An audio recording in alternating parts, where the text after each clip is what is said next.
Khadijah, Yes! I love it. Okay. That was probably really loud for you, whoever started at the beginning of the stream. And I'm so sorry if I just burst your eardrums. But her shirt is amazing. Please show it again. Okay. Khadijah and Maxine and Regine and Sinclair. Woo, yes. woo. Where did you get it? I need you to send me one. Expeditiously. Asaptually. Okay, I'll find the online boutique and then I'll message you because it's been a while, but I want to get one in black. You got to coordinate. Yes.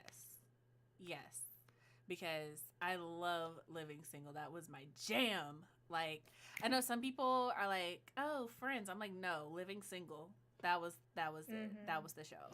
It's basically, I don't like saying the black version of, but it essentially is the Black Friends, but it's better. Have you seen, what's his face? What was his name? Kyle, his actor? Yeah. His interview, he is very candid about it because I guess he didn't get along with the execs anyway because he was the one kind of voicing for the other actors and being the voice of like, y'all need to treat us better. But in one of his interviews, he was straight up like, we did Living Single first and our first season was wildly successful. And then they decided to launch Friends. And he was like, if you look at it, he's like, you have never seen the same show on the same channel airing during the same primetime spot, basically back to back as you did when Friends was airing and we were airing at the same time. And he was like, it became a very like racially charged thing because one of the things that he pointed out in his interview, and I'll send you a link to it if anybody's interested.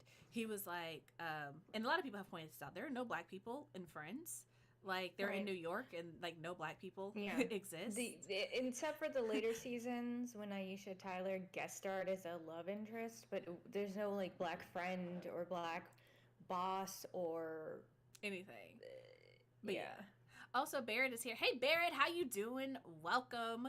Glad you could join us. And Welcome just... to the Kiki. We're talking about Friends and living single because that's what... I don't know. Her shirt.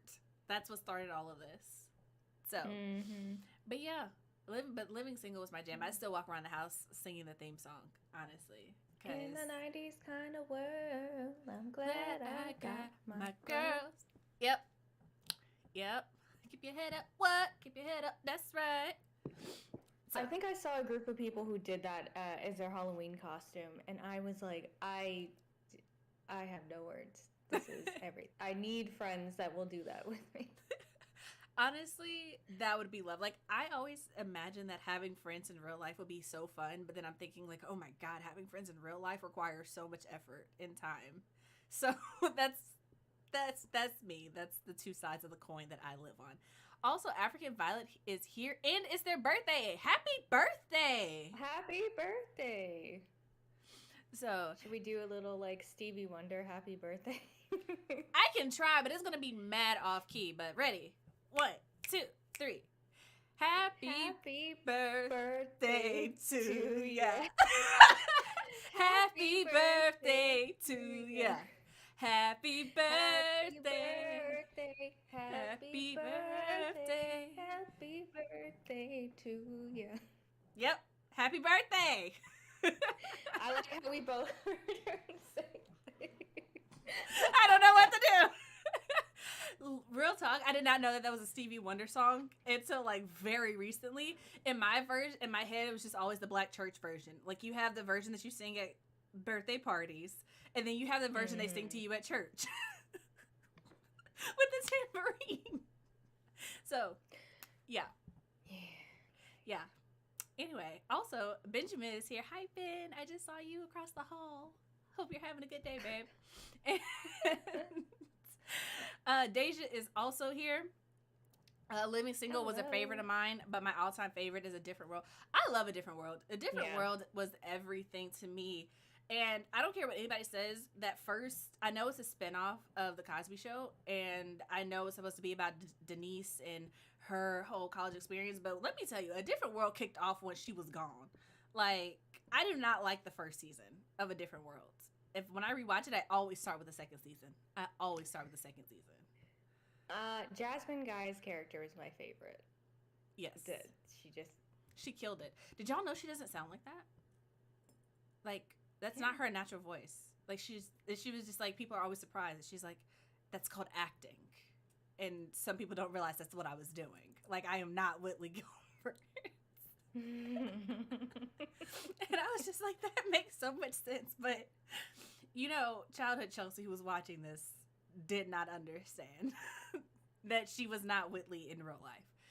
So, but yes, I loved Whitley and Dwayne. And I know, you know what kills me though? Is when people are like breaking down Whitley and Dwayne by like regular standards. And they're like, really? They're in a toxic relationship. And I'm like, every TV show relationship is toxic, you guys? Because it's meant to be entertaining. If they just had smooth sailing the entire time, you wouldn't be interested. You'd be bored. Yes, if they had healthy coping mechanisms, would not watch. We live for the toxicity. Have been for a long time. But that being said, I too loved Whitley and Dwayne, and I was flabbergasted to find out that he's actually not that tall. Everybody else is just mad short. He's only like 5'11", and he was walking around that show looking like a whole 6'3". And right. No. Jasmine Guy is just like 5'1". That's a good posture will do you. And also, like, if you're like 5'11", and your co-host, your love interest, is like 5'2", that's a really big height difference, even if you're both 5 in the 5 foot range. Right. Hey, I'm 4'11", so for me, it don't Are you that short for real? Yeah.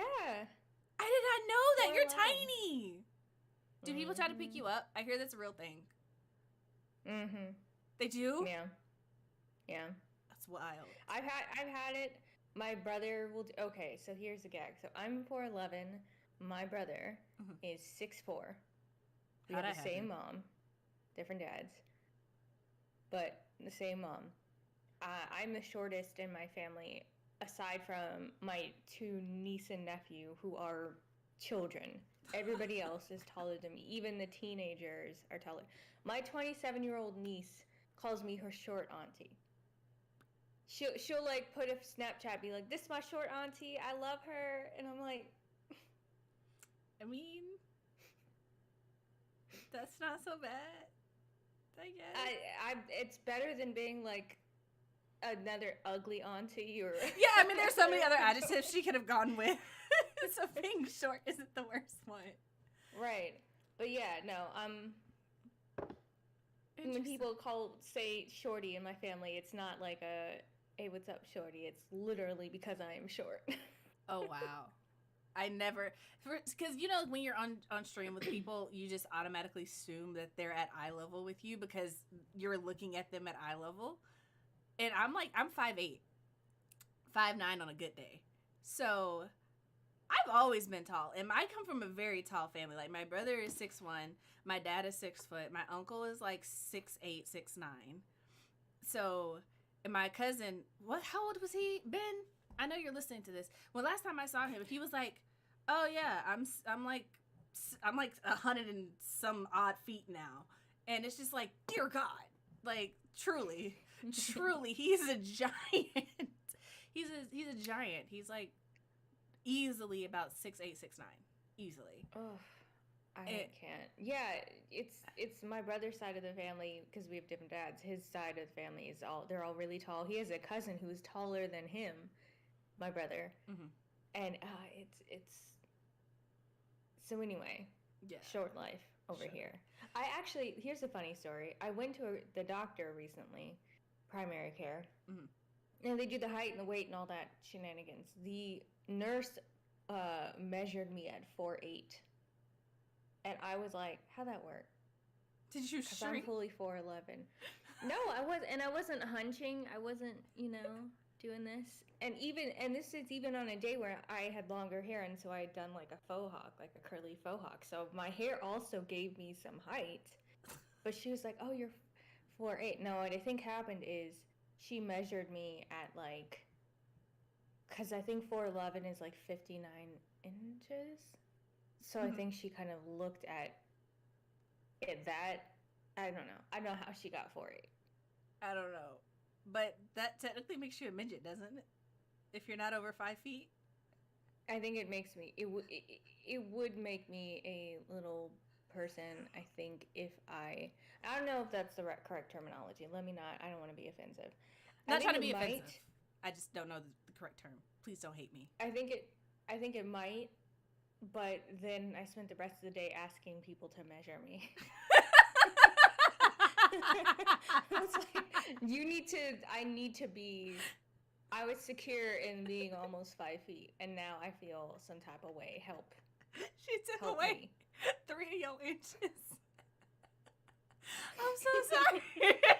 I don't know that many. Like, don't do me like that. Yeah. It's just funny because I remember in middle school, I just kept getting taller, and I was like, please, God, just let her stop at like 5'5".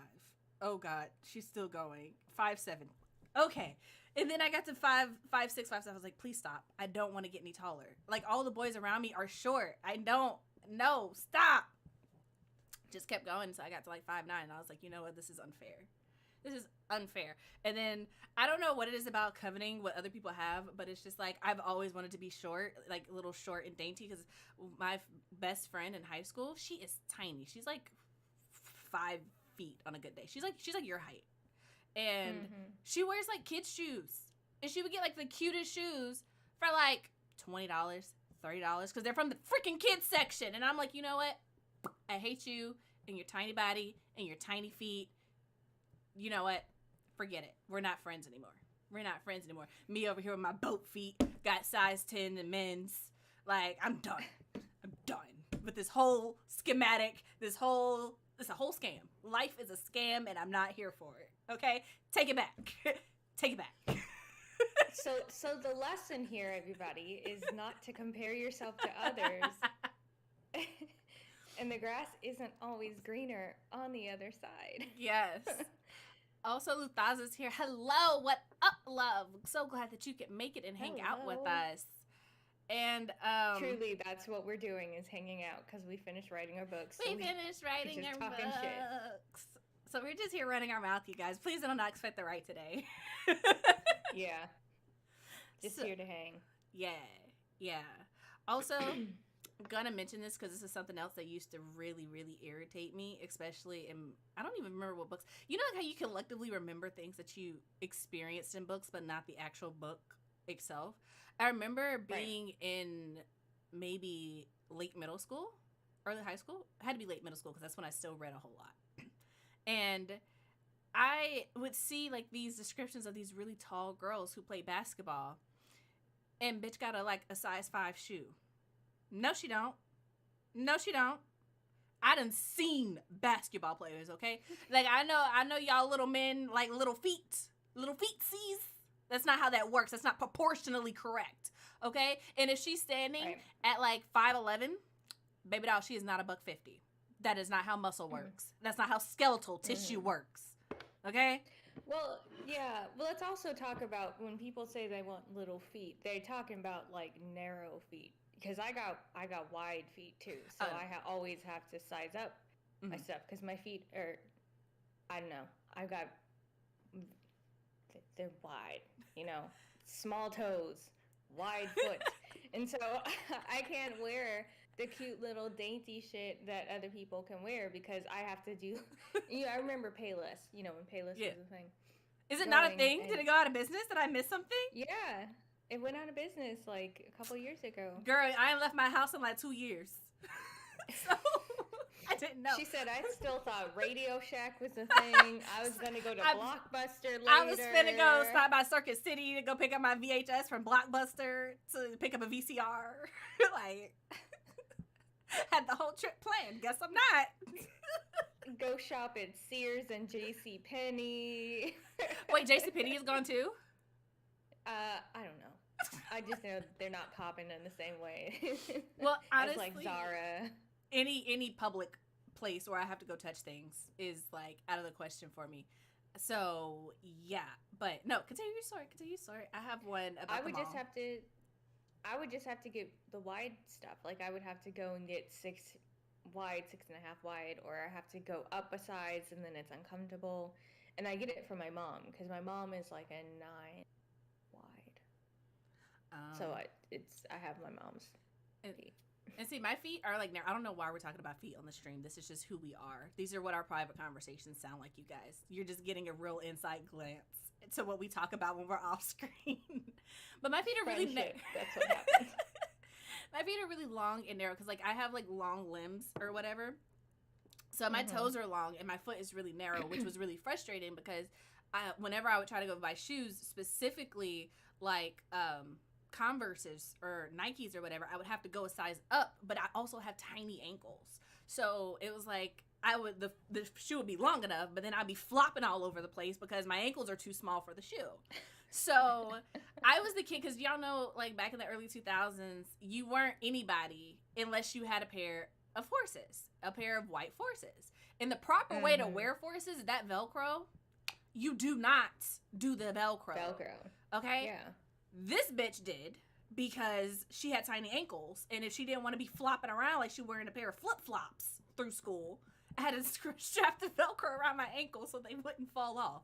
Otherwise, I tried to wear them one time, and it was more mortifying than wearing the straps because I was walking down the stairs, switching classes in high school, and the shoe just straight up, and I fell, like, tripped down the last 3 stairs. I didn't fall far, but it was enough, and this is, like, middle of changing classes. So everybody saw me. My shoe came off, my stuff went everywhere, and I'm just like, oh my God, and everybody's like, and I was just like, I don't even want to come to school no more.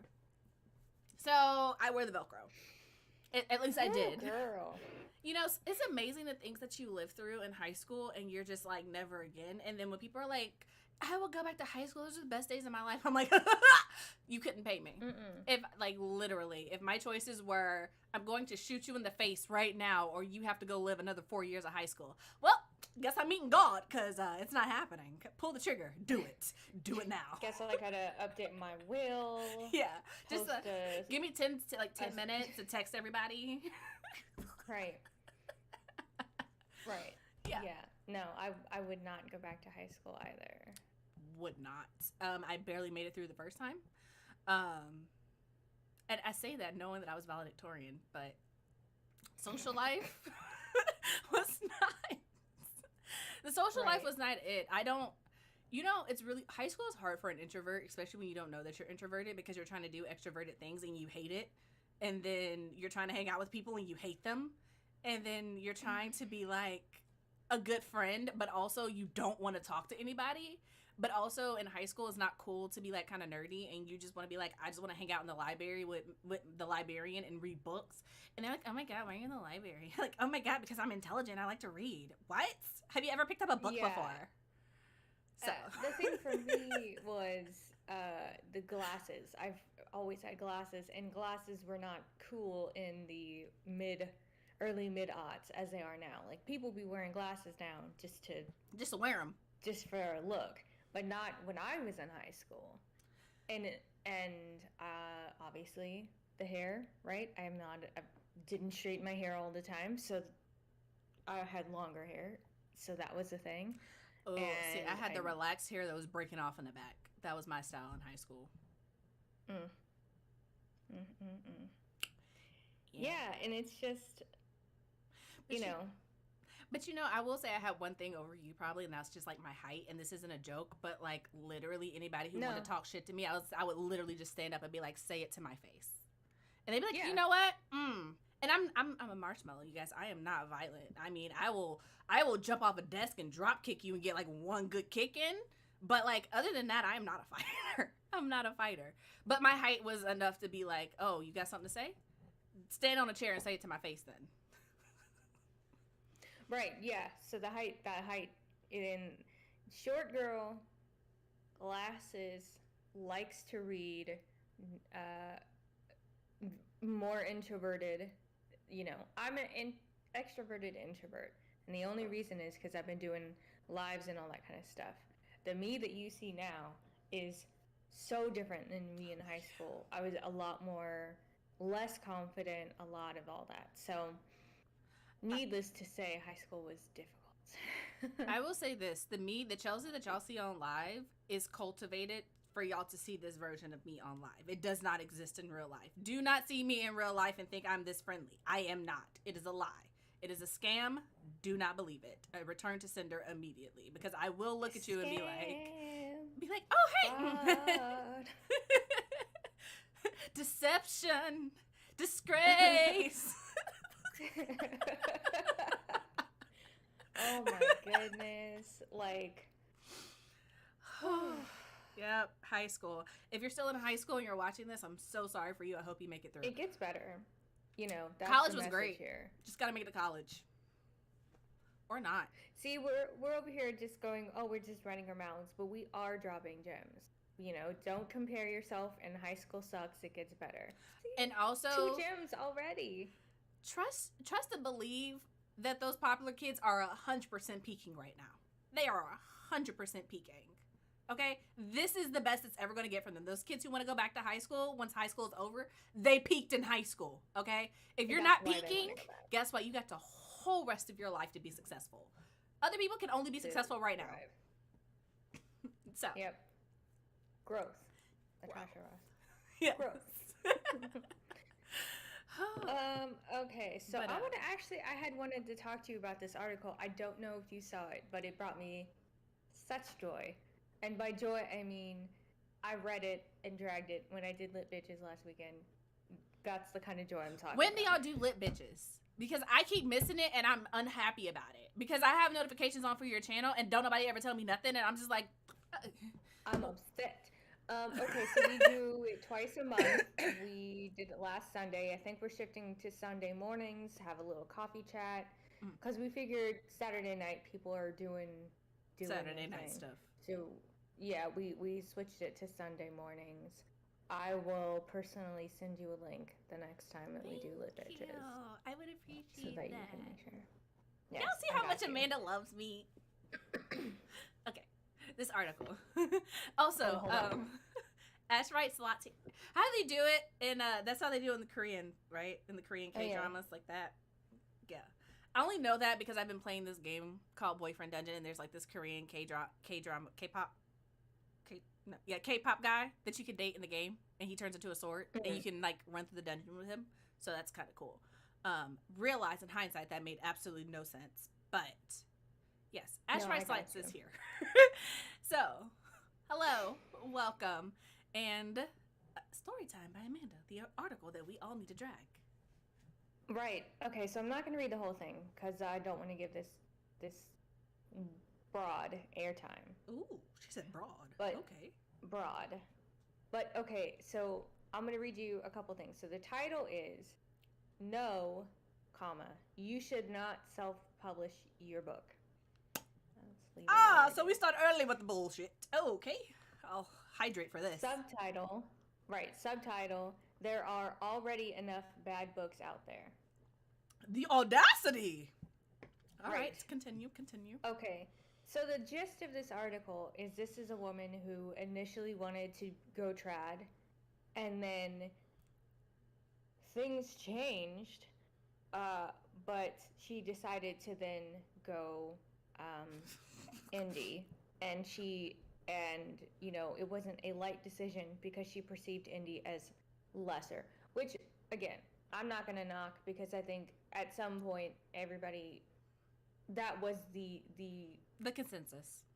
The consensus for a while, and still is for some people. So that's not what I'm knocking, you know. But her issue is that the majority of books written by indie authors are lacking and are not good because they are not put out with quality editing, quality cover, all that kind of stuff.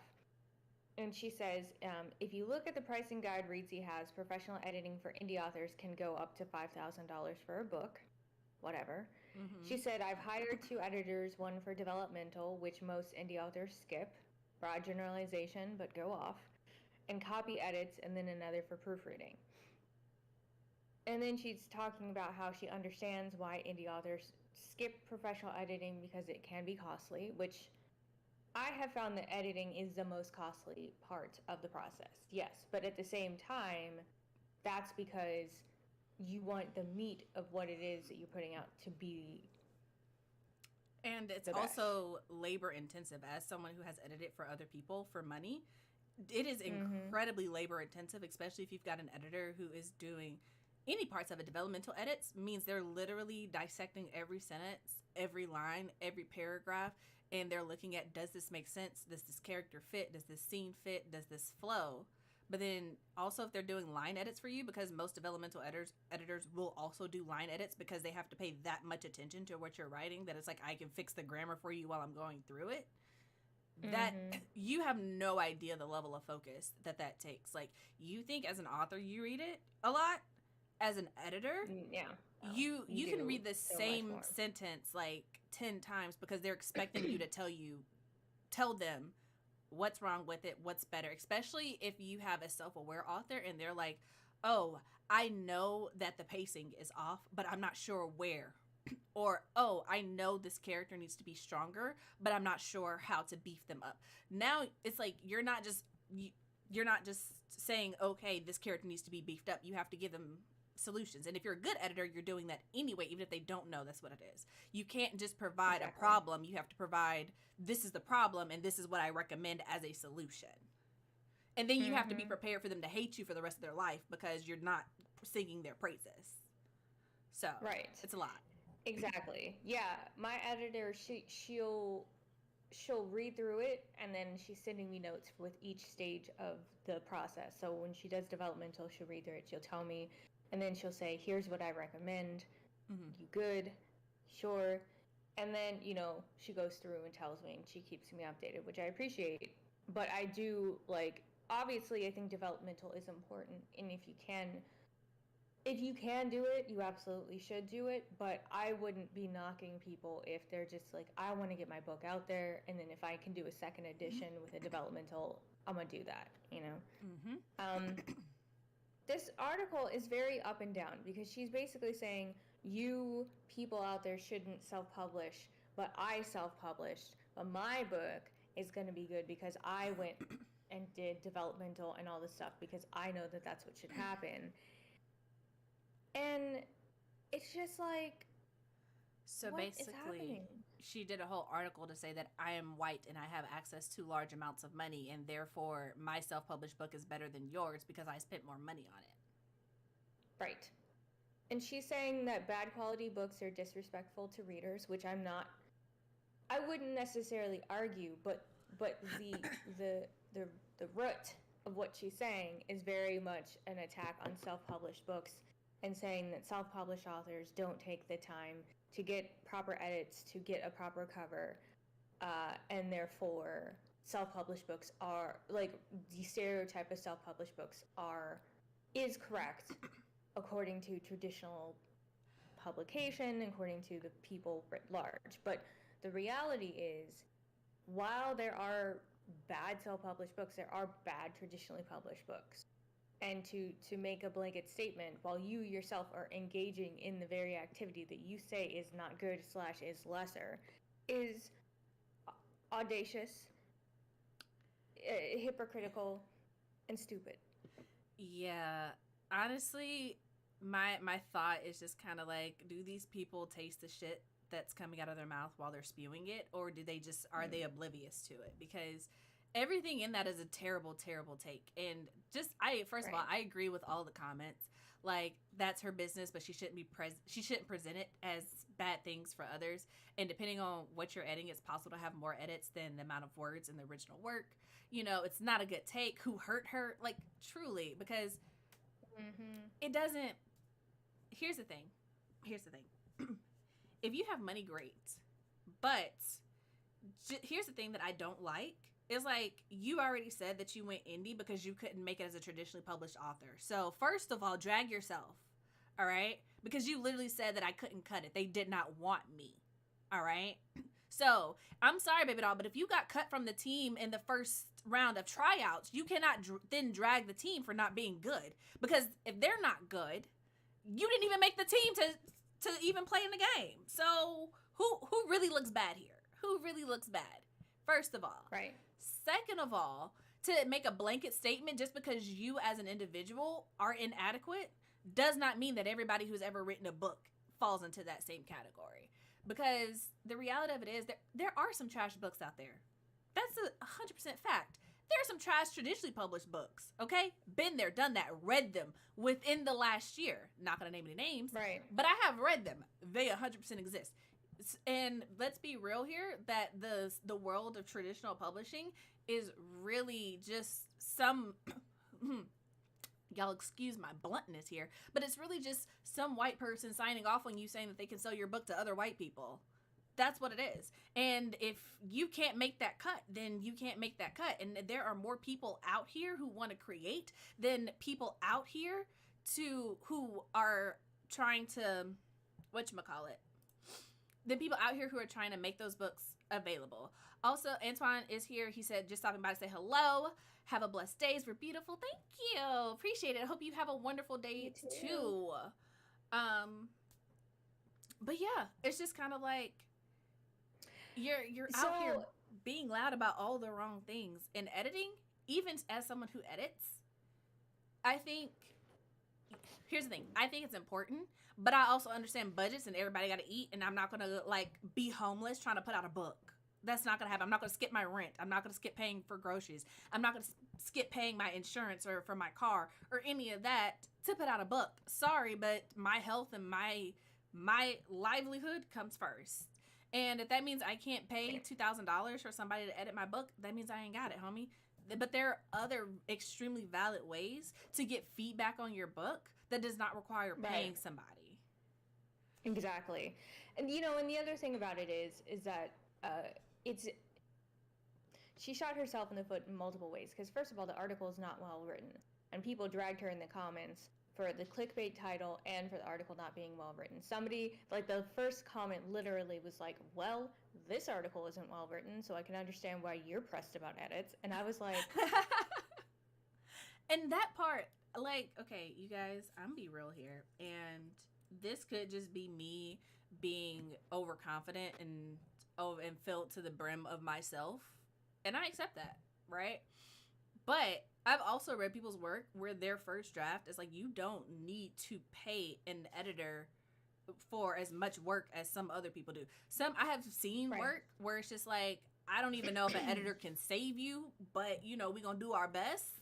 And I've seen other people where it's just like, not even trying to be funny, but like, why did you even pay me? Like, there's really, there's nothing for me to contribute here. And if you're one of those people where it's just like, there's nothing for me to contribute, then that's what it is.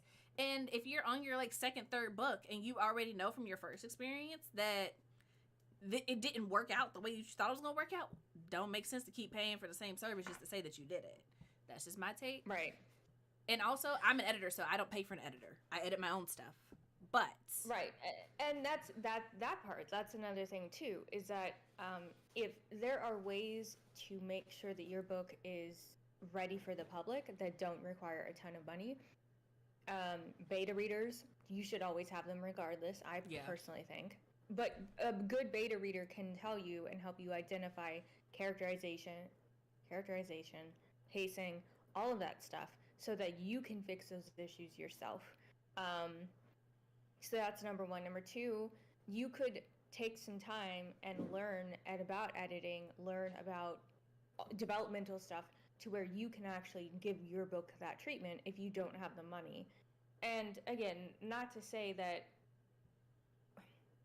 there aren't terrible books that are indie, there aren't terrible books that are traditional. A bad book is a bad book. It doesn't matter how it's published. And books can be bad for different reasons, and it's not just an editing thing. It could be pacing, it could be characterization, it could be that it was poorly written, but because the author is or knows somebody that it was published traditional, it could be that the topic is in, like that controversy around American Dirt when that was published and people got really pressed about it, rightfully so. And then this author set herself up for the ultimate fail, because if her book is shitty, if her book is any amount of shitty, how do you think people are going to feel after you spent all this time dragging people saying their books were bad? But here's the thing, as an indie author, as someone who supports indie authors, I would even buy it because you're dragging the profession that you want people to support. Bump you, bruh. I ain't got time. Right. So you're telling me that you're only indie because you're telling me that you literally have the I'm special complex, that everybody else sucks, but I don't. Like, who do you think paved the road? Who do you think did all the work so you could get to the point where you can choose to publish your book yourself? Because here's the thing. You're publishing your book. You're not even indie published, technically. You're self-published. And there is a difference. Most people in this climate don't make a difference. But an indie published is a company. That means a company. Even if you own the company yourself. When you're self-publishing, that's like saying Chelsea is publishing this book. When you're indie published, that's Written in Melanin published this book because it's an actual company. Okay? Those are two completely different things. And I know a lot of people use it interchangeably at this point, and that's fine. But if you gonna sit over here and pick it apart and talk about other people ain't got it and other people ain't doing it, it's like, well, really, you're not even indie published. You're self-published. And if you're paying for everything out of pocket and you are indie published, you're not with the right indie publisher. You're with the vanity press. So that's not even the same thing either. Right. So you're really out here just making a hole full of yourself, putting on all your cow makeup in public. I just don't get it. Right.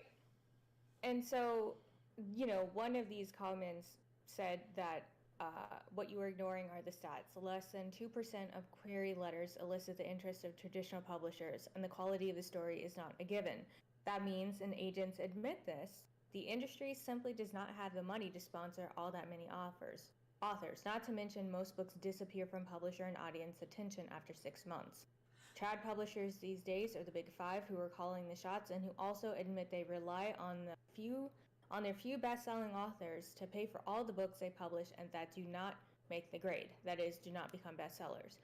Many of their authors do not even make back their advance, and the upshot is 98% of aspiring writers have no avenue for their creative work. I call that a no-win situation.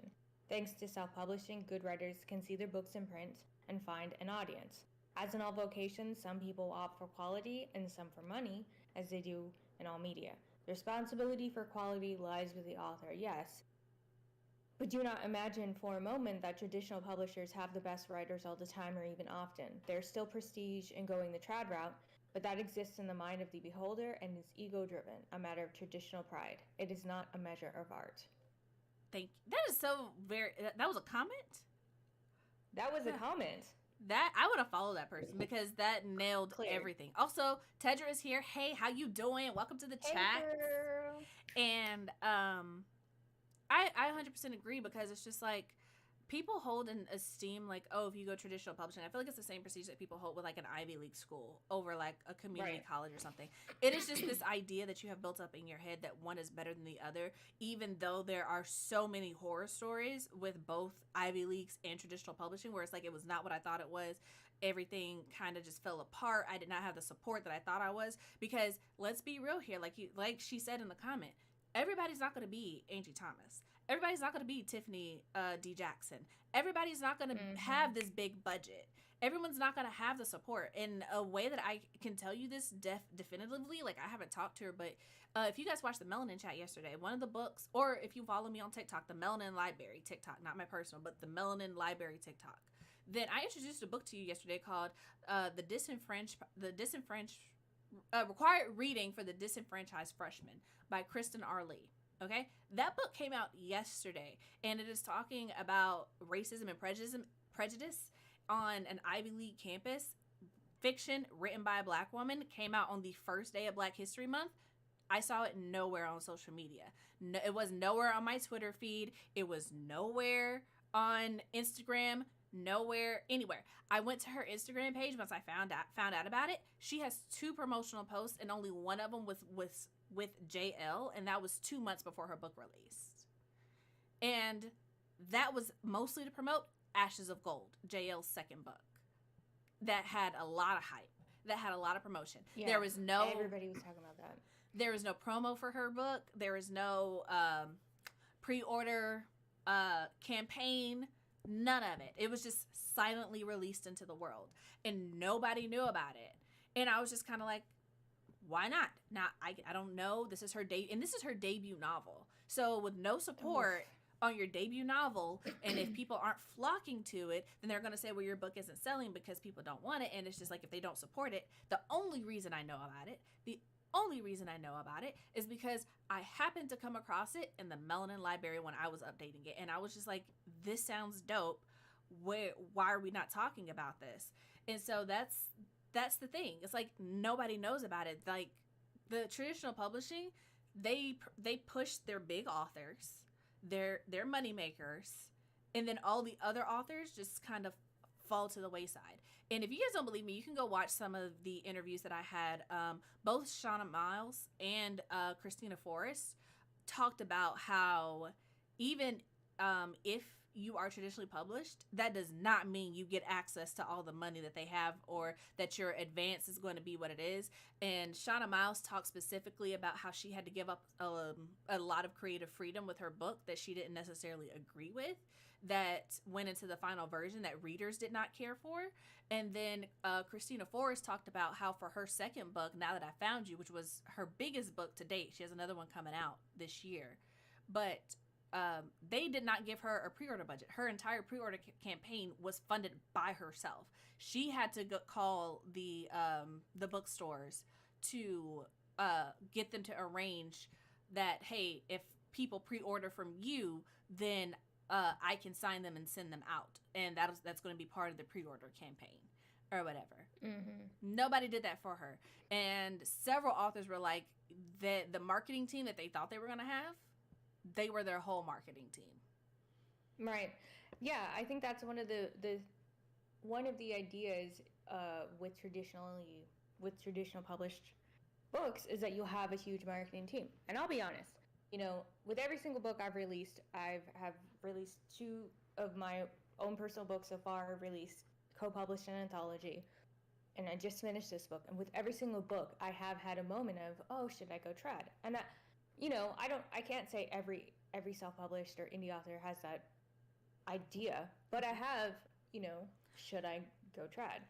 But then I realize and remember that half the time you are your own marketing, and if I will have to do the work anyway, why not just, you know what I mean? If I have to do the work anyway, if I have to worry about creative control, mm-hmm. if I, you know, losing creative control, if I have to worry about possibly not making back in advance, that might be, you know, $2,000. Why not just do all that shit myself so I can market it on my own? I can figure out different ways to do it. I am a professional marketer in my day-to-day life. I've been doing it for 10 years. I have hella writing friends that can help me. We can help each other. And if I don't make back what I put in, well, it'd be the same as if I went trad anyway. So why not just do it the way I want to do it and put out my book the way I want it to be out? And that's my thought, because it's just like, I have a moment most of the time, like you said, where it's just like, I could go traditional publishing, but it's mostly because I'm tired from writing the book. And I'm just like, you know, it'd be great if I could just hand this off to somebody and they would just like handle the rest of it, you know? But then it's just like, that's an idea that doesn't actually exist in reality. So I stick with indie because I'm just kind of like, the thing you have to know about me, I don't respect authority. It's just a real thing. I never have, never will. And I'm not going to sign a contract saying that you can tell me what I can do in my book. I don't have to do nothing except be black and die. All right? So since that's my mentality, it's really no need in me even trying to get in a contract with nobody to be like, oh, this is great, but I think you should see, I didn't ask you for opinions. I asked you just to make me money. Those are 2 different things, you know? Right. So since that's my mindset, also, I handle it myself. Right. And also, you know, we have seen kind of a renaissance in like Black fantasy, starting with, I won't say starting with, but Children of Blood and Bone, I feel like really kind of kicked off this idea of, oh, Black people like fantasy, which we all knew, we been knew, but mainstream kind of, you know, really started to be more interested in, because how many like Black fantasy books have we seen come out since Children of Blood and Bone that have then been compared to that? And also Raybearer, Legendborn, all this stuff. And that's great. And those books are wonderful, and they're trailblazers, and most of them are really great great reads. But it's also like, I don't want my shit constantly compared.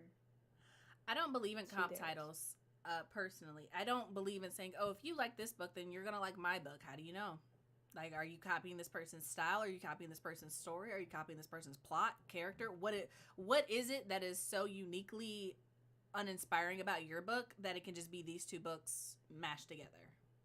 To me, that's not interesting. But the reason I made that face is just because I think Black people were writing fantasy in the indie world long before Children of Blood and Bone. And absolutely, I think Children of Blood and Bone did something that, what it did is that it made white people realize that Black people exist in fantasy. It didn't do anything for us, because we already knew that we were in the space, that we wanted it, that we wanted to read it. That's why most of the fantasy books that I have read, even the popular ones, started out as indie publishing, and then they realized that they could make money off of it, and then it went traditional. So it's just, Evan Winter, prime example. El Penelope is another really good example. Like, she's got Time magazine raving about how her Earth Single Chronicles is literally a masterclass in world building. But again, it's one of those things where she was indie published, and then she was making a lot of traction, making waves, making ripples, and then she got picked up by a traditional publisher. And it's just kind of like, I respect Children of Blood and Bone. I've read Children of Blood and Bone. I've read Children of Vengeance and Virtue. I have not read Legendborn yet, but I know that it basically, according to the internet, it is faultless and it is absolutely perfect. I am. It got picked up. I think it got optioned, I think, for a show or a movie. Yeah, recently. I'm always glad when authors get their bag, but honestly, I don't really care because I don't watch TV or movies like that. That's just not that's not the medium that I enjoy at this point in my life, especially when it comes to teenagers, because I'm just kind of like, I feel like with TV specifically, it has this tendency to fall into characters making bad decisions in order to make bad decisions in order to keep the show going, and it's completely unrelatable. And because I'm not part of that age range, and I don't find it relatable, and I don't find it interesting, and then a lot of times the Black girl is the token character, even if she is the main character, I just find myself like, why am I spending an hour watching this every week? Or why am I spending 30 minutes to watch this every week? But that's just me, and I realize that I am kind of in the minority with that. But do we have any? I mean, what do the people in the comments section think about the article and all the things that we're talking about? Because I agree. We've known that we've been about fantasy for a while, but it's just Children of Blood and Bone really has turned white people's heads, and that's kind of. Oh yeah, I love Tomi Adeyemi for doing that, for just like breaking the mold and being like, nah, we here, and for opening the doors, because regardless of the thoughts that we have on it, it's like, she opened that door, and it allowed everybody else to flow through. It just makes me upset that it's just like that. I don't know, it upsets me that even in the 21st 22nd century, whatever century we're in at this point, we still have to like fight to open doors at this point. But let's see here, comments.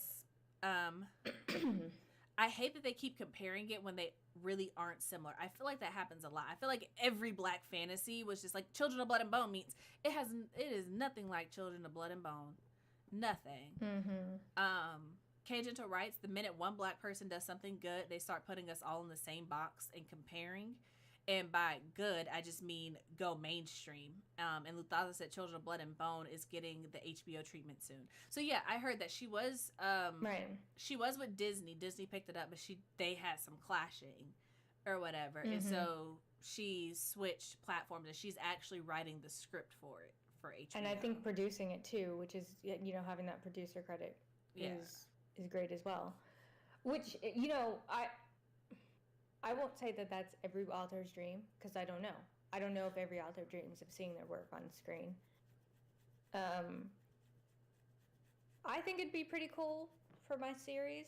I would love to see To A Stair with Love as a movie or as a show, but I also would love to see it as an audiobook and as a graphic novel. I'll probably do those things first, but audiobooks cost money, so and might set up a Kickstarter for it to start there. And that's how I feel about We Are the Origin. Like, I would love to see it as, y'all know me, I would love to see it as an animation, just because that's the medium that I enjoy the most, and because it is high fantasy. The reason I don't like sometimes option books, because I feel like the fantasy usually isn't done well when there's magic and stuff. And for me, I want the animation treatment, because the things that I imagined could just be drawn and created and shown in the way that I imagined it, versus being limited to whatever CGI, technical, whatever is available. And I feel like it leaves it open for the story to be told in a more incremental manner, like how I would want it to be told, because you don't have to worry about the actors aging up or other commitments or people getting sick or, contracts falling through, yada, yada, yada. I feel like it would be a lot more consistent the way that I would want it to be, and the characters would look the way that I want them to look, versus trying to find somebody who looks like this to fill the role. That's just how I feel like. Yeah. But I think movies are cool. Like I said, I want to see people get their bag and see their dreams come to life. Let's see here. Deja said, the concepts that are in Black indie sci-fi fiction are some of my favorites. I think it's because of the white lens traditional books have to go through that make it feel like the books aren't for me. They feel, how do I put this? I would say I agree. I feel like the fantasy aspects of some things, I want it to be a little bit more heavy-handed. A example would be kind of like Beasts of Prey. I started that and immediately put it down, because I was just like, you know what? I feel like this is going to be very long-winded, and I feel like this is going to be mostly world building. And I don't know who said that, because I don't know who decided that you should world build and the reader needs to know everything about the world before you get to the plot. That is a lie. Nobody cares about your world unless the characters are interesting. Also, Deja, you are finna make me cry. She said, I loved your prologue and agreed, Chelsea, your prologue was to die for. Thank you so much. Yes. That makes me feel so good inside. You take it. Your book is amazing. Your prologue is great. Your cover is great. Aww. You're gonna, once you release this, people are not gonna know it hit them, because it's fire and their concept is wonderful. So just take a moment, soak up the. I'm proud of you, friend. Thank you. I'm proud of you too. I tried to show my mom that, and she was like, "It's like trying to snap." I was like, "How do you?" It's like, how do you not? It's like you're snapping, Mom. And she's like, "But which finger?" Let me see this one. It's this one. Comments. Benjamin said, "Have you guys heard Chelsea's voice acting? It's amazing." Okay. And Lazaza said, Nadia Korafor's books are awesome African futurism. I love Nadia Korafor. I'm not gonna lie, when I first read her books, I read Binti, and I fell into the trap that a lot of Americans fall into, and I initially thought, because the cultures are not named until much later, if at all, in the book, really. And at first, because it is fantasy, I thought she was drawing a parallelism between black and white, because it definitely exists there. But she was like, but then I saw a tweet and she was like, see, this is the problem with y'all Americans. Y'all think everything is about you. Y'all think everything that you have is unique. Y'all racism is not unique. There is, the prejudice and all of this existing everywhere. She's like, I am African and my book is about Africans. Take yourself out of it. And I was just like, oh, right. Okay, let me get myself right, because I surely did that. But her books are really good. I have another one on on the shelf, Who Fears Death, and I want to read Akata Witch. I just haven't picked it up yet. I want to read those. Yeah. I loved Remote Control. I especially loved the audiobook of Remote Control. Oh, it was like I don't know. The audiobook is breathtaking. The book is great. I love her work, but I'm a huge fan of a really good audiobook, and so I recommend if you want to read Remote Control to do it with the audiobook because the narrator is really wonderful. And the cover is everything. I have to pick it up. That's the one thing I do love about Nadine Cornforth's books. She always has a black girl on the cover in every iteration. And the covers are so great. They're beautiful. What else? Kay Gentle also said, "I'm patiently waiting to see Mercury and the Gang on TV."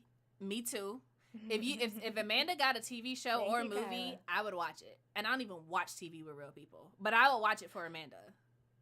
See, my thing is, I would need to be like, I would need to be in the writer's room. I need that. Like, my dream is not just that my shit is on TV. My dream is that I have control over the writer's room so I can bring in other black writers, other black queer writers. Like, I want to have a writer's room that reflects what it's the about. vibe of the book and what I want the book to be about. I don't want it to just be me and then like 5 other white writers. Like, if that's what it's going to be, it's not going to happen.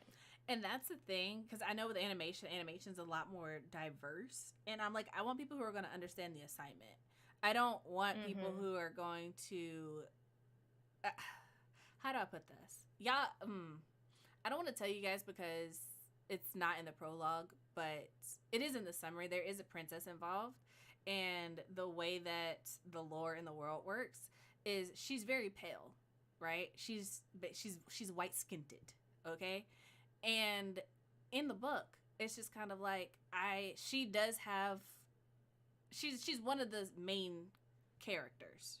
And so because of that, for me, my concern would be trying to switch the narrative around from the main character that I actually wrote, who the story is about, which is Brandy, who is on the cover, and who the summary is about in the prologue, to switch it to the viewpoint of Sarah.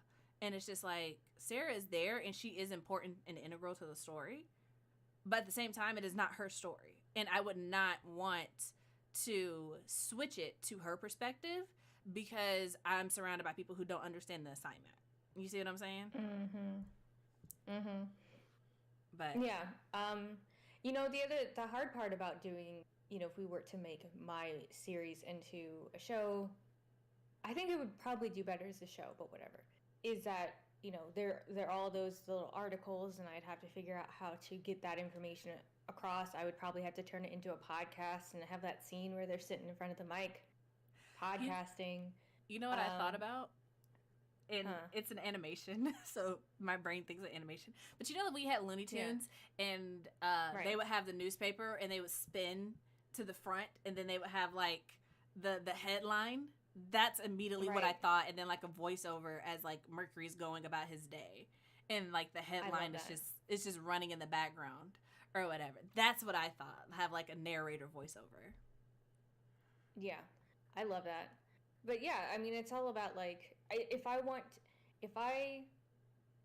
could, I would want to take a page out of like Issa Rae's book and be able to have that kind of control to where I can really. I'm showrunner, I'm doing this, I'm, writing, I'm involved in all the aspects of the process so I can make sure that it is authentic to the vibe and the vision of the book, what it's trying to convey. I don't want it to suddenly be about both sides, because that's not what it is. The white vampire president is a villain, and I don't want it to be like, well, let's just hear him out. No, baby. Yeah. It's like, let's try to make him relatable. He's not. Period. Whole sentence. Full stop. You can just the only thing is you can make him good looking. That's about it. He's supposed to be charming. He's not supposed to be as ugly and dumpy as Trump. Yeah. Calling it out. Make him like a good looking psychopath, but he's a psychopath. Yeah. Yeah. I'm gonna leave that at that.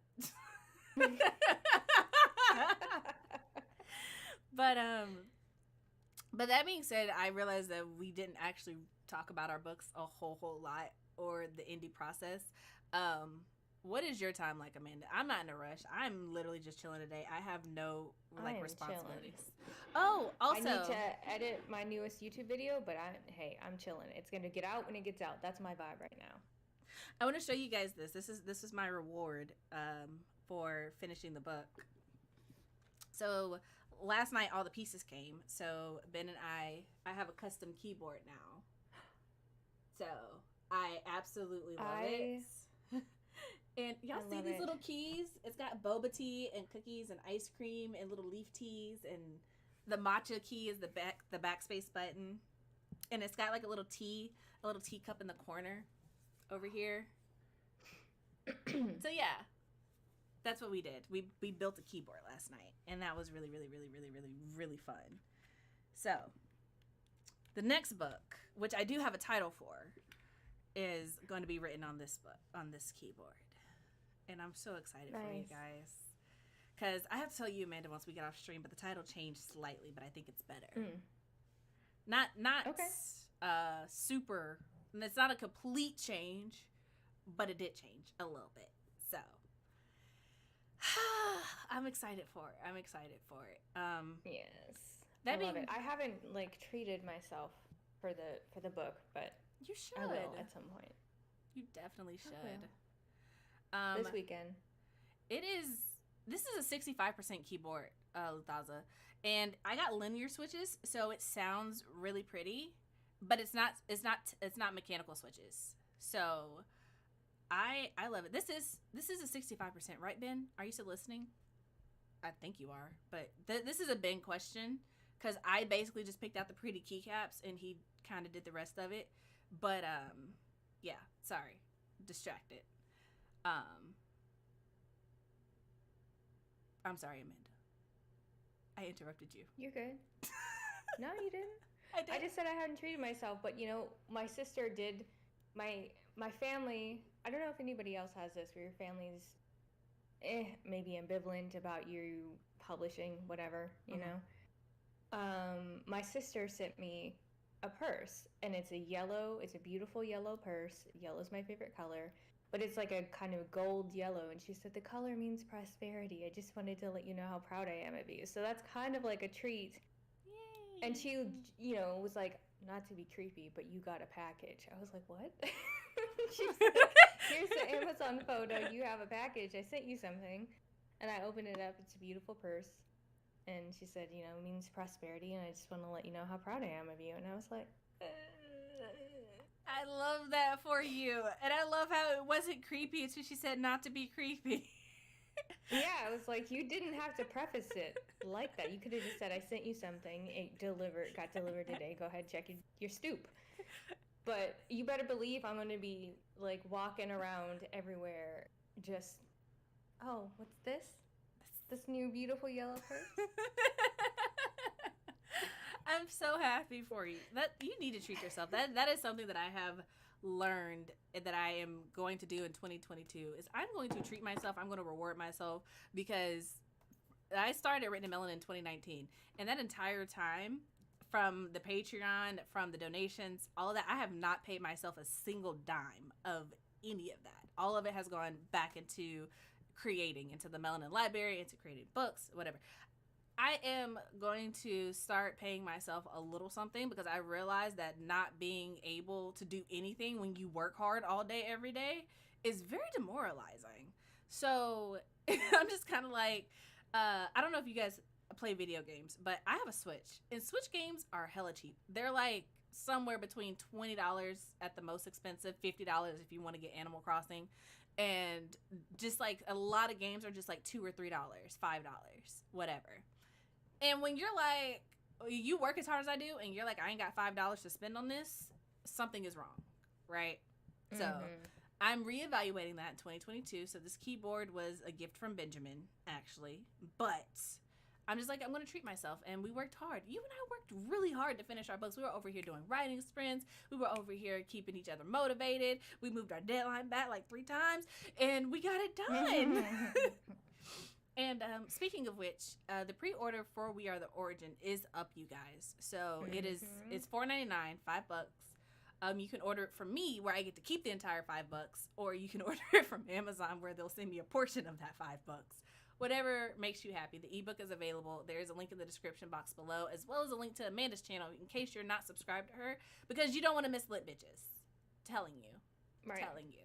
You don't want to miss that. You don't want to miss all the other content that I'm putting out there. I give writing tips. I talk about the writing process, book marketing. I also talk about author self-care. Because what I realize is you have a whole lot of channels out here giving tips, and that's fine, but nobody's talking about author mental health. And every single author I know struggles with anxiety, struggles with imposter syndrome, struggles with, am I enough? Is this good enough? Especially if you're indie. So I talk a great deal about that. My video that's going to be out later today is about creative burnout. Ooh. And I get really very candid and personal about my experience with it. So please subscribe and check it out. I'm almost at 100 subscribers. Holy Yay! moly. There we are. That's it. So help me get to 100. I should have led with that. Fuck. So yes, make sure you guys are subscribed to Amanda. And Luthaza, I have a link. I will send it to you if you want to go ahead and purchase the book. But subscribe to Amanda, you guys, because she's amazing. I was listening to her YouTube video this morning about her journey as an indie author. And what I love about your videos is that you are very honest in them and very, very candid and very straightforward. And I respect that. I ain't got time for nobody who's going to hem and haw and beat around the bush and not say what it really is. Being an indie author is freaking hard. It is not for the lighthearted. It is not for the the weak of heart, the mild-mannered, what have you. So, why did Benjamin beat me to it? Okay, there's a link in the chat. So if you want to buy the ebook, there's a link to the PayHip to do that. It's $5 for the ebook. I am also going to be setting up a physical book pre-order in the next month. I was going to say today. That was the goal, but I ain't going to lie to you. Like, I might just go take a nap because this is my week off. So I got 2 more days before I have to go back to, like, working hard. Valid. But yeah, you got a question from K Gentle Wright saying, as a creative that's often burnt out, I look forward to that video. So yes, you guys should go. She's going to edit it. You're welcome, Kyla. By the way, K Gentle is 1/3 of Lit Bitches. Her name's Kyla Gentle. She's also an author and a poetess. So you can look her up on Amazon, get her poetry book called Crossroads. But yes, she's 1/3 of Lit Bitches. And so yes, Kyla, it'll be out later this week. I'll send you a link. Yes. Make sure you tweet about it. Yes. Tweet about it. So, yeah. Let's talk about our books, because I think we talked about some of the processes. Or do you want to talk about indie process? Whatever. I'm here for it. Let's just open this up. If you guys are in the chat, you guys want to know anything about indie processes, our books, what have you, ask away, and we will answer as many questions as we can until we get tired of being on this live. Hey, I sold an item. Thank you. Y'all are amazing. Sorry, I do this every time, you guys. Y'all gonna make me cry on your stream. Oh, Portia subscribed to my YouTube. Thank you. Y'all are my first 2 people to purchase the book. I'm about to cry for real. Thank y'all. Okay. Thug life. Not gonna cry. I'm a thug. Not the high-pitched way you're saying it. Anywho.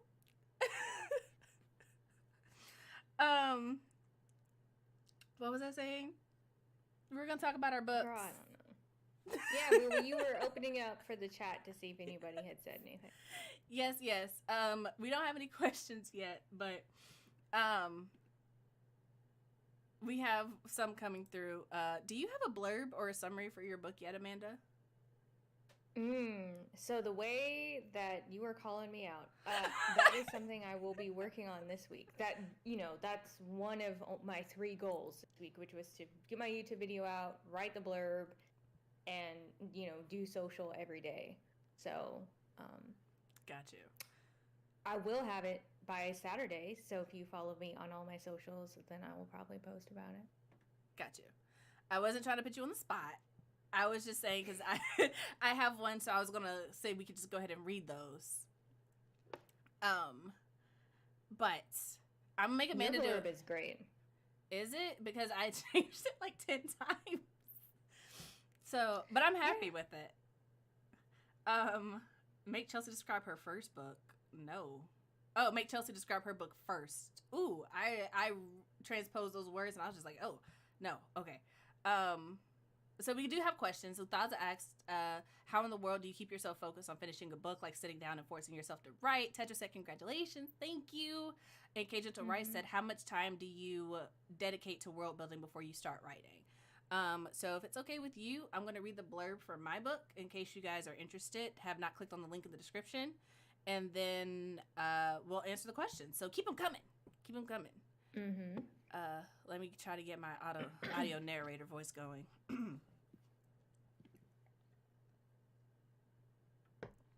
All right. She was a shadow, forced into a life of serving the queendom before she was old enough to deny them. Brandy was a cultivator of death in the queen's own blade, reserved only for the disloyal and the blasphemous. Crafted by the queendom and forged in blood, she was nothing more than a tool.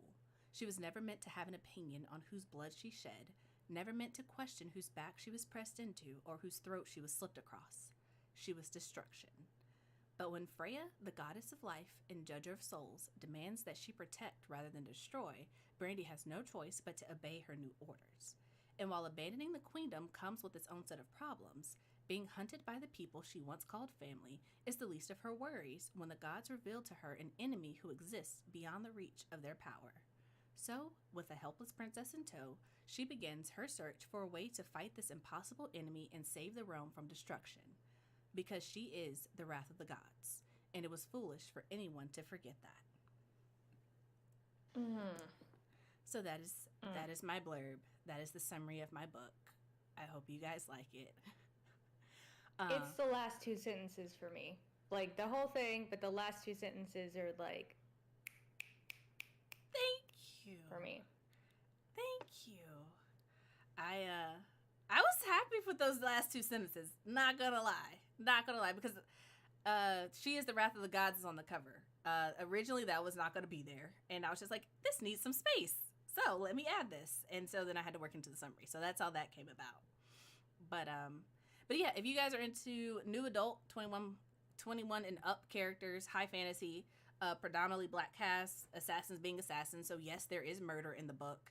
And it has, I have decided to start telling people the spice level of my books because with Keeping Promises, a lot of people wanted to kind of drag me because it's a romance, but there's no like graphic sex that happens on the page. All of it's like implied and emotional stuff. And yeah, so that being said, it has a spice level of bacon, as in it's not spicy. There's no sex on the page at all. If you looking for your hot peppers, your jalapenos, it is not here. That's not what this is. So I just feel like I should lead with that, because when you say new adult, people automatically just assume it's YA with sex, and it's not. So there you go. Yeah. That's what people assume. I don't know why people do that. I got another item. You bought Keeping Promises too. Thank you. Okay, I'm done. Thank you. Oh, y'all are trying to make me be boo-hooing on this stream, and I ain't finna do it. Not today. All right. So, Amanda, how do you keep yourself focused on finishing a book?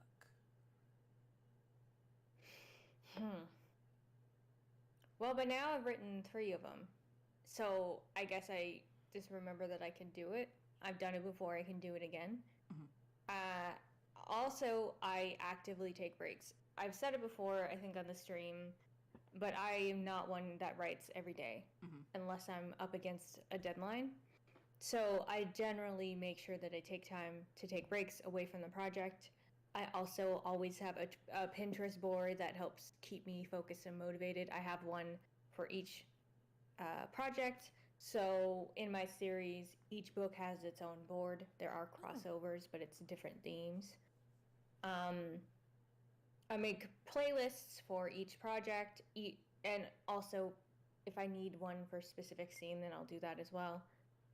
And I don't know, I'm a plotter, so I keep an outline, and that helps me.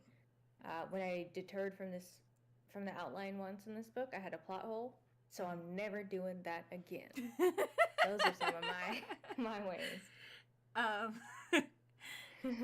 I'm similar to that in like making the playlist. I don't do the Pinterest board because I'm not visual like at all. So the only thing that really helps me, and I say this knowing that I just said that I'm not visual, what keeps me motivated is I get the cover first, because normally the title and the cover and what's going to happen in the book comes to me first, and like the heart of the story isn't going to change. So like with We Are the Origin specifically, the story changed multiple times, but once I really had like a solid plot and I knew that there was going to be Brandy and a goddess and this whole lore of the gods and everything, and I had a title, I knew that I wanted to go ahead and get the cover. So basically while I'm writing, I don't know if you guys don't know what my setup looks like, you need to follow me on TikTok because I showed it. But basically I have what I'm writing on down here, but then I have the cover up on the screen above me, so that if I start, it very much embodies the vibe of the story, which is kind of dark. It's very focused on Brandy and the goddess, and they both have green eyes, and their color is just green. So making sure that I don't deviate too far from, is what I'm writing, is it going to match the vibe of this cover that I have? That keeps me motivated. Also, a deadline keeps me motivated, because it's just like, okay, look, if I need to write, at the time before Amanda and I agreed, I had maybe 30,000 words. And at the time, I thought I was going to stop at 80. So I was like, okay, that's like another, 50,000 words right there. If I'm actually going to get this done in 6 weeks, I don't have time to just write whenever. I need to actually get this done. So having that accountability helped a lot. And then also, I rewarded myself a lot for the small things. So in the beginning, I talked about this on the Written in Melanin podcast, but sitting down and writing 1,500 words, 2,000 words was a task for me. I could not do it. So I would set my word count goal, or whatever Dabble said it was. And if it was like 1,100 words, if I hit that 1,100 words, Chelsea got to go out and get a latte. And then the word goals increased because, I didn't write every day and I did procrastinate. And so that's just how it naturally goes. But as I was writing, if I hit my 3,000 word goal, y'all follow me, or if y'all follow me on Twitter, y'all know those word goals got kind of high. If I met it, I got to go out. We got to go out to eat, or we got to get a coffee or a latte. Not decaf, because y'all know I don't drink caffeine anymore. But whatever it was, that kept me motivated. I needed like tangible goods, where it's like, okay, if I don't write, I don't get the thing that I want. If I do write, then I can get the thing that I want. And if I got stuck, I could look at the cover and be like, okay, why? If that makes sense. So, but I know most authors do the opposite. They don't get a cover until they finish the book. But if I don't have something to look at, baby doll, it ain't never gonna get done. So, once I have an idea, that's when I commission a cover.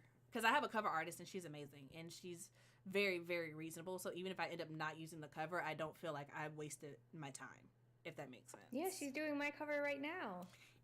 And she's doing the cover for my second book too, you guys. I've already commissioned her for that, and it's gonna be amazing. It's gonna be so amazing. Oh my god, I'm so excited for it. I already want to show it to you guys, and it doesn't even exist yet. So there we go. I rambled, Amanda. I'm sorry. You're good. What's the next question? It kind of got moved up a little bit, so let me click over. How in the world do you keep yourself focused? We just did that one. How much time do you dedicate to world building before you start writing? Well, basically, when I start working on my outline, I start like a book Bible. Especially because all of the books that I've written are heavily filled with magic. So in my series, everything is elemental, and each witch was, an element, basically, like an air hand. So their magic came from the element air. And so I took time to go through, think about all the powers I wanted, and assign them to the different elements based on, fire. The powers were more based in passion and based in a physical action, like causing pain, things like that. air is more based on like intellect and mind-based powers. So Mercury is an air hand. His main powers are telekinesis, psychometry, which is like memory shit, surfing people's memories. So I took the time to do all that, and because there's also a Witches' Council, I took time to write out the entire history of the Witches' Council, when it was founded, da-da-da. So I knew that, and I touch on that lightly in the first book in an article titled HBIC. I love it. And it's about Oleana and the first, black woman head of the council. In this book, in the House of Transcendence, the magic is just inherent. It's not elemental. It's just you have a power. Everybody has one single kind of base power, and then they can do spells and potions and things like that will allow them to do other things, like, create a fireball in their hand for light, move things, bind people, put like an imaginary barrier between them and somebody else. So I took time to write out all of that, writing out kind of the origins of the magic, why people have it, whether there are certain powers that are good or bad. In both my series and this book, there are powers that aren't, it's not good or bad, it's just intent. Mm-hmm. But one of the characters in this series, or in the House of Transcendence, believes in kind of the old ways, which were that certain powers, like necromancy, like persuasion, are evil because you're, taking people's free will and you're playing God, if you will. Mm-hmm. And if you know, my main character in this book is a necromancer. Mm-hmm. So that shit, there's some tension already there. So as I'm outlining, I'm doing all of this world building, and, even if I'm over world building, not all the shit that I write is going to make it to the book, because the reader does not need to know the reader does not need to know an entire page of what the Witches' Council is, their doctrine, maybe like successful cases that they've won, maybe their tagline. Like, the reader does not need to know all that, but I do, because I need to be able to feel like this organization is lived in and convey that. People don't need to know the history of the 3 magical houses in the House of Transcendence, but I do. Mm-hmm. So I can convey the tension and the feuds and the pettiness and the wars and the people dying and shit. So I would say I spend as much time on it as I do an outline, and that's usually maybe like a month. Mm-hmm. At the same time, I'm also filling out my Pinterest board and building a playlist. So it's all of the prep work so that when I do start writing, all of it's available and I'm not having to figure things out. And as I go along, I add more songs, I add more stuff to my Pinterest board, but I'd say about a month. Okay. That sounds about right. For me, it's a little different because, unlike Amanda, I have not figured out how to corral my brain into doing an outline properly. So it doesn't work that way for me. I wish it did, but for me, it's more so I sit with an idea and the characters, and then when it comes to the magic, I have to figure that out kind of as I go along. So I have a core, I have a base. So like for We Are the Origin, the magic comes from the gods. So basically it's not like an elemental magic or whatever. Like, as you guys read through the story, you're going to come across different characters who have different, what they call blessings in the story, because like I said, the magic comes from the gods and the gods have to choose you. And I kind of wanted that to be sporadic. So there is really no rhyme or reason to who gets picked, who gets what blessing. It's literally the fickleness of the gods and whatever they decide to do, except for the main characters. And I'm not going to spoil that because they have something special going on. But that came to me, like, the first thing that came to me was the gods, and then I kind of fleshed that out. So before I knew anything about the plot of the story, before I knew anything about, like, the main character and what she was doing, I had to figure out the gods and how they were and why they're doing what they're doing and how they pick. So, like, even though the humans think, oh, it's just completely random, the gods have their own rhyme and reason. And I know what that is, and I needed to know what that is so that it would fit the personality of the gods when I was writing them.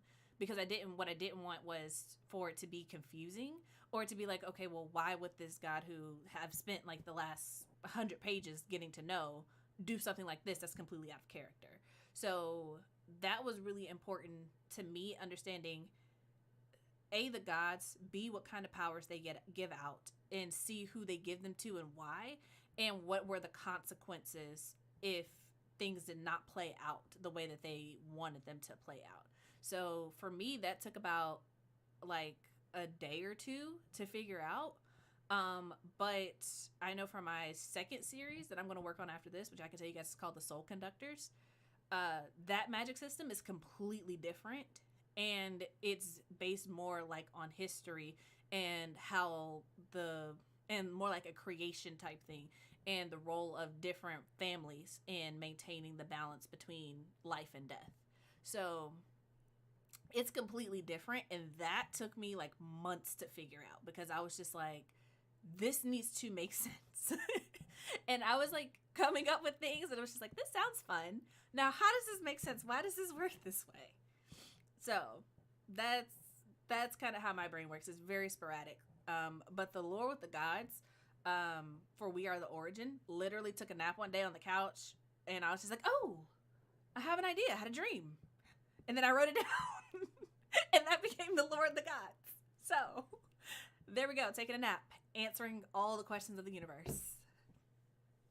So yeah, I don't know if that answers the questions or not, but yeah, the first one took me the length of a nap, and the second one took me like months. So yeah. Are we good for more questions? How you feeling? I saw your mouth moving, but I did not hear anything, but I'm assuming you said, yeah, I'm good. I'm muted. Yes, we can do some more. Okay. My bad. You're good. The cover artist, her name is Becky Sketchbook over on Twitter and Instagram, I want to say. So I will drop a link to her if you want to check her out, because she's hella talented. Let's see here. Not going to describe, I already did that. We have, how did you develop such a great reading voice? And then Luthasa also said, I'm so glad they're adults. I have a big bone to pick with a lot of stuff these days being centered around children living adult lives. That's true. And you don't have, wait. Luthasa, you said you don't have the ability to produce others, but you don't. I don't know what that means. I think I'm out of context too far. How did you come up with the titles is one more question that we have, and more talk about outlines. And African Violet is back. Hello, welcome. So first question is, how did you develop a reading voice? I don't even know what that means. I think because you have really good, when you were reading your blurb. Do I? I am Black, and I answered a lot of phones as a kid. And you learn how to, hello? Hi. Is your mom or dad there? No, I'm sorry. Can I have her call you back? No, that's okay, sweetie. Who's there with you? My brother. He's great. Okay, bye. You just, you have to sound like a little white kid, otherwise they will call CPS on you. Yeah, I think it's like an inherent, raising your voice to Disney princess octave when you answer the phone. Yeah, and also repeating a lot of intros as a kid. Like Avatar: The Last Airbender. I needed to sound like Katara when I read it, Or singing along to Kim Possible. I needed to sound like Christy Carlson Romano, okay? Needed to sound like Raven, all right? Disney Channel. A lot of practice. Right. But yeah, how'd you come up with your title, House of Transcendence? Oh, okay. So it just came to me, but the context of the title is that this is a world where there are magical houses all over the country, and usually it's a set of 3 in an area, a city, let's say Atlanta, Los Angeles, whatever. And these 3 houses are responsible for caring for the local witches and also enforcing magical law, human law, and also revelry. Because if you're a witch, like, Why the fuck not celebrate yourself and your powers? Hey. And so, Transcendence House is the name of one of the houses in where this book is set in Savannah. There are two other houses, Divinity, which is responsible for maintaining magical law, so they're responsible for whenever there's rituals that need to happen. They're responsible for any kind of inappropriate use of magic, things like that, because in this world, magic is not... It's not like people don't know about it, but it's not really talked about. People that aren't magical aren't really talked about in this book. I don't really have that whole, oh, you need to keep it hidden. There are a couple mentions of it, and the magical burlesque club in this, they do, have warding, so when people leave the magical club, they don't remember the magic. They remember good time, the titties. But I love how you said that. Then there's Soliloquy House, which is for human law, making sure that you're not, breaking the law. And then Transcendence, which is for revelry. And so in the House of Transcendence, my main character, Zora, that is the house that she ends up living in as she comes to Savannah. She's a necromancer who has no idea how to control. And so she's presented with the opportunity to live in the House of Transcendence, become part of it, as she is helping its house head. Each house has a head. This house head is named Birdie. She's helping Birdie to solve the murder of her fiance, Marquita. So that's the title, and it just sounded luxurious. It sounded just, I don't know, it evokes a lot of emotion. Ooh, what is this? Transcendence, transcend, otherworldliness to it. So it just popped in my head one day, and I back since I thought. It is very enticing. I'm not gonna lie. So I am so psyched to see the cover and see it all put together because I know it's gonna be amazing. Oh my gosh. I'll have to show you kind of some of the not comp images, but some of the vibes that I sent her. The vibe, this is maybe an image that I kind of want to go with after this because, I can't wait. I was so excited. I'm excited for you. Okay. Focusing. As for me, I cannot tell you the meaning behind the current title because it is explained in the book. And if I told you now, that would kind of ruin a big thing in the book. So I will say that it does have meaning and it is significant, but you have to read the book to find out because I don't want to spoil it before anybody has a chance to read it. But I can tell you that before I decided on this, like I said, this book went through several iterations. At first, it was going to be called Grim and Reaper because in a previous version of the book, I was just kind of obsessed with them being assassins. Like I knew from the very beginning that they were going to be murderers, whether they were going to be mercenaries or assassins. They were definitely going to be killing people. And I don't know where that obsession came from, but I think I had just read like a book and I was just like, so you're telling me that these people are dangerous and they don't ever do no dangerous shit? Like, they just nice to everybody? That don't even make sense, homie. Like, how you gonna be out here murking people in your past and then you out here pressed about somebody being mean to you? Like, no. I'm not for it. I'm not for it. And probably because I watch way too much anime with overpowered characters who just did not flex enough for me. Like, I'm sorry, if I have the power to end you and you being mad disrespectful to me and mine, you're done. You take that up with whoever you need to take that up with. You know? That's why if you guys saw the promo for my for We Are the Origin on Instagram, that's why it says when you stand before the gods, tell them Brandy sent you, because she's literally like, take that up with whoever you need to take that up with. All right?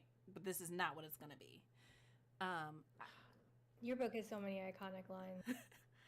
And I love that. I hope you guys like it so much because Ben hyped me up. I'm not even gonna lie. He was laughing because he's read the whole book at this point. And so he was like laughing and enjoying it. And he has his favorite characters. And I'm just kind of like, and y'all, this is why I tell you that y'all need to marry a man like Benjamin. And I tell everybody that because I love him, obviously, and I'm hella biased, whatever. But we were on our way back from Texas, and tell me why I'm like half asleep. And he's over here quoting book quotes to me. And I'm like, where is that from? And he's like, you wrote it. And I was like, oh, did I? That sounded hella clever. Good job, Chelsea. But to answer your question, it was called Grim and Reaper because they were going to be mercenaries, and that was going to be their like collective name. She was going to be Grim, he was going to be Reaper, and together they made the Grim Reaper or whatever. But then that got axed, and then I didn't have a name for the book, and it was going to be like kind of like light novel ish. If y'all know anything about light novels, they're hella long titles. Kind of think Kimberly Lemmings, That Time I Got Drunk and Saved a Demon. It's a really long title that tells you exactly what the book is about. The book was initially going to be called That Time I Got, not that time, but I Was Blessed by the Goddess and Now I'm a Bad Bitch. That was the working title for the longest. And then Ben said I couldn't name it that. So. Gonna have to agree with Ben. I definitely think your title is where it's at because it leaves a lot more mystery. But I think if you had left it as I got blessed by a goddess and now I'm a bad bitch, people would have thought it was a lot more tongue-in-cheek than I think what it is you have written. Yeah, that's not my style at all. So that's kind of where the title came from. And then the title that I currently have, We Are the Origin. Like I said, I can't tell you why I picked that. Amanda knows why, but it goes with the title of the second book. So that I wanted something that if you get both books and you put them together, it makes perfect sense. So I will say that. Cannot tell you the title of the second book just yet, though. But yeah. I think Luthanza cleared up what she was saying before. She was saying, I was saying, I thought you once said you had the ability to publish works for others, but you don't do it currently. I was wondering if you would ever do it for another author again. Loaded question. I talked about this on the Melanin chat yesterday. The answer to that is yes and no. I want Britain and Melanin Publishing to be a full publishing house. With the works, I want to be able to give out advances. I want to be able to have editors and cover artists on call, and I want to be able to offer Black authors specifically, because I'm not even gonna lie, if I do Britain and Melanin Publishing, it is going to be for Black authors exclusively. If you are not Black, it is not going to apply to you. I'm not even going to pretend like it's going to be anything else. But I want to be able to offer authors that full experience without it necessarily having to be this daunting task, because one thing I've never understood about the publishing industry is why is it so daunting to even break into the industry. And it's just kind of like what Amanda mentioned earlier with the article about how only 2% of books queried to agents actually get pushed through. And it's just kind of like, I understand that I would only be one person and that there would be a system and you can't say yes to everybody.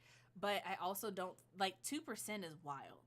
There is no reason It should be that low. Like, I could even understand, like, maybe, like, 30% or 40%. Like, I could understand less than half. But 2%? You're telling me that not even 10% of the people who want to publish a book get that opportunity. And when they do, a lot of them aren't even getting the money and the funds for it. Like, no. So I I would want to change that. But if you guys don't know, back there is the cover for Across the Broken Tide by LaCase Cousineau. That was published through Written in Melanin last year. And it is really good. It's a Black indie fantasy. I enjoyed it. At this point, because I'm not publishing books outside of my own at this point, I don't know where she's at as far as the second book, but I know that it was, when we talked about initially, it was supposed to be a duology. But the reason that I can say for certain that I don't do this anymore is because the amount of work and the amount of effort and the amount of time that it took to work with somebody else professionally and to make sure that they had a high quality book that they could put out and be proud of was all consuming. And to put that into perspective for you guys, we are in February. We finished our book last month in January. I started writing in September. So September, October, November, December, January. It took me 5 months to write a 100,000 word novel. It took me, almost an entire year just to edit 3 pages of this novella to reissue a second edition. 3 pages. Just from the simple fact of how much time and effort it took to publish somebody else's book. Because it's going back and forth with them, editing their book, going through edits again with them, deciding on a cover artist. Everything that you do is, as an indie author, is doubled, because not only do you have to sign off on it, the author themselves have to sign off on it. And that's not even including like negotiations with people or trying to market it, because the other thing that you don't want when you're working with an indie publisher is to have to market your own stuff by yourself. So coming up with that, reaching out to people, and then also another really expensive part of it is just like her book came out in hardback. That's expensive. And some reviewers only review physical copies of books. They don't review ebooks. And some of them don't work with indie authors. So that was another thing. And then also, because I was a startup, I didn't have any money up front, didn't have a loan from a bank to do all of this. That also meant that she, as the author, had to help contribute to some of the things to get them done. It's just like, I don't have the funds to do everything up front, especially when it has to be done multiple times, because the unfortunate reality of it is sometimes you pay people to do a service and they don't do the service as it needs to be done. And that doesn't mean that you get a refund, especially when you're working with people over the internet, especially when the job did not get done correctly the first time. So that being said, that was kind of a tangent. I apologize, but no, you're good. I would like to do it again. It is on the list of things that I would want to get back to.